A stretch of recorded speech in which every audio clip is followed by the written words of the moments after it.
Ever wonder what it takes to live a life creatively? So do we. That's why we're here, to find out what clever people do to succeed in the arts, business, and education. I'm Cecily Korst, and this is the Trailer Talks. We're interviewing artists and educators, musicians, and thought leaders, at home and on the road.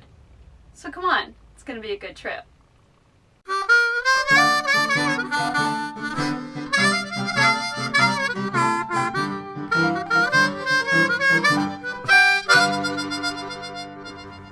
Hey, welcome to the trailer. Come on in. So, Gus, how do I pronounce your last name so I don't screw it? Brethome is a French. Brethome? Brethome Brethome Avila. Avila. Yes. Okay, so wow, where did those two sides came It's a from? French-Spanish mix, parents. Cool. So I'm both South American and European. Neat. American. Well, Born in there you go. Tucson, Arizona. So. I love Tucson. So yes, I have 2 degrees. My first degree is in art, and then I went and I got bored. Not bored of a sense of like being bored, but I like to experiment in new things, and so I went and got my urban planning degree. And so I do both, but I always fall back, and I still have something else besides the arts, Right. which I'm certified as a tennis pro. So I do tennis, I do art. So both, they're both fun, and I enjoy it, I love it. Sure. What else you're in California. Exactly, it's You wonderful. can do both. But I always have done art since I was a kid. Yeah. I remember my first grade teacher, when we had spelling bee. Like, oh, we need a banner. We need somebody to draw and put the word spelling bee and put a B on it. I was the first one to say, I'll do it. My type of art is illustration pop art mixed with industrial art. So if you see my work, it's very colorful, it's very modern, and I enjoy every minute.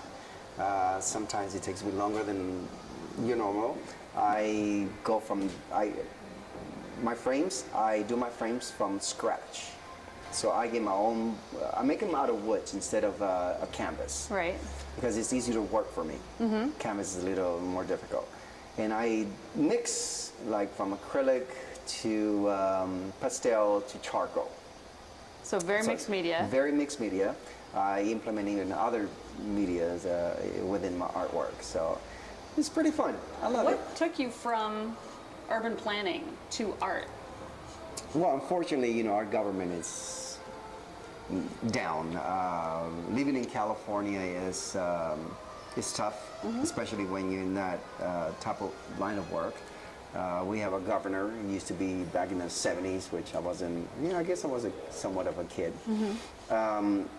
He took the fundings out of the CRA, which is the redevelopment agency. And what I used to do is we used to do a lot of research on blighted areas and try to bring a better humanitarian environment to people who are less fortunate. So my job was to do research. Fortunately, they cut the fundings, so I'm out of there. Right. With everything that you do and that you're qualified to do, what was this past year's most exciting moment? What was the pinch me moment? I guess just having the ability to reinvent yourself. A lot of us can complain about how, the struggles and this and this and that, and I think everyone has it within yourself, a quality. Qualities that you don't know that you have in, but you need to come back and say, what is it that you enjoy? What is the thing? I mean, it could be sewing. Right. It could be whatever, jewelry making, or everyone has an artistic ability within yourself. It's just that you don't know what type of artistic part you have until you come to the point like, well, I need to reinvent myself. What is it that what can I do?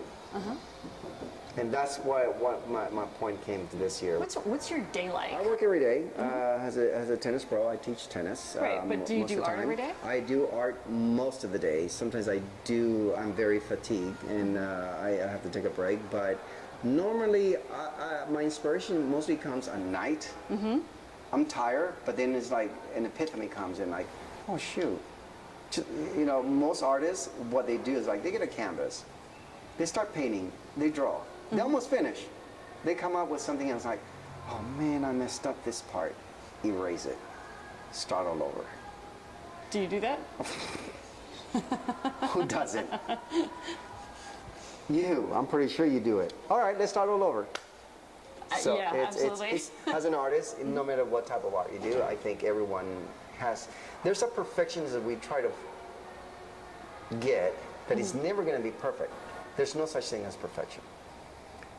But then perfection comes with the person who sees your work and you're like, wow, that's awesome. You did an awesome job. That's perfect. So that's what daily life is. It's like I try to find the special moment to inspire myself, even though it's not a job, because I will never do art as a job. And a lot of times I do get people to tell me, oh, will you do something for me? I hesitate, and the reason that I hesitate saying yes is because of that. I don't like someone to tell me, I want you to draw this. I want you to come from within myself, inspire myself, my own image, my own thinking, my own way of coming up with a story, because everything has a story. So that's when I get inspired. What's the hardest thing you've had to do in your career so far? In a career, I think we all go through, the waves of ups and downs. More ups, of course, than down. But when it comes down, you tend to start not doubting yourself, but questioning. And I think that's one of the things that lately, since I had to reinvent myself and come up with a way of coming back to the enjoyment that I love, type of life that I envision, because I think everyone envisions of a good life. I need to just enjoy what I have. I need to enjoy the moment. I need to enjoy what I do, and I need to make other people enjoy, because through my art, they see themselves.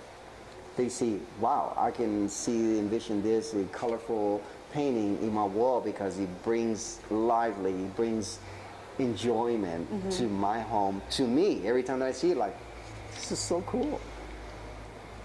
So that's where I come in, and I'm had to redo my whole life. If you have one piece of advice for people who are trying to break into a creative life, what is it? Don't give up. Art is very subjective. Just like life is very subjective. Some people are going to like you, some people are not going to like you. Some people are going to judge you for who you are, what you look like, come from ethnicity, whatever it is, you're going to be judged. But you're going to find your niche, and that's where it's going to be the reward. You're going to find there's always going to be someone who's going to say, wow, you have some kind of creative things that I don't have, quality that I think everyone has. And that's how you market yourself. You got to be original. So never give up on your dreams, or even if it's just a hobby, it doesn't matter. Your hobby can become a profession. So you never know what the potential that you can have. So never give up. Where there's a will, there's a way. Yeah. That was a peek inside of Gus's life and journey. You can find out more about Gus on behance.net and galleryazul.com. While your mouse is warmed up, check out our website at www.thetrailertalks.com. I'm Cecily Korst. Join us for the next road trip.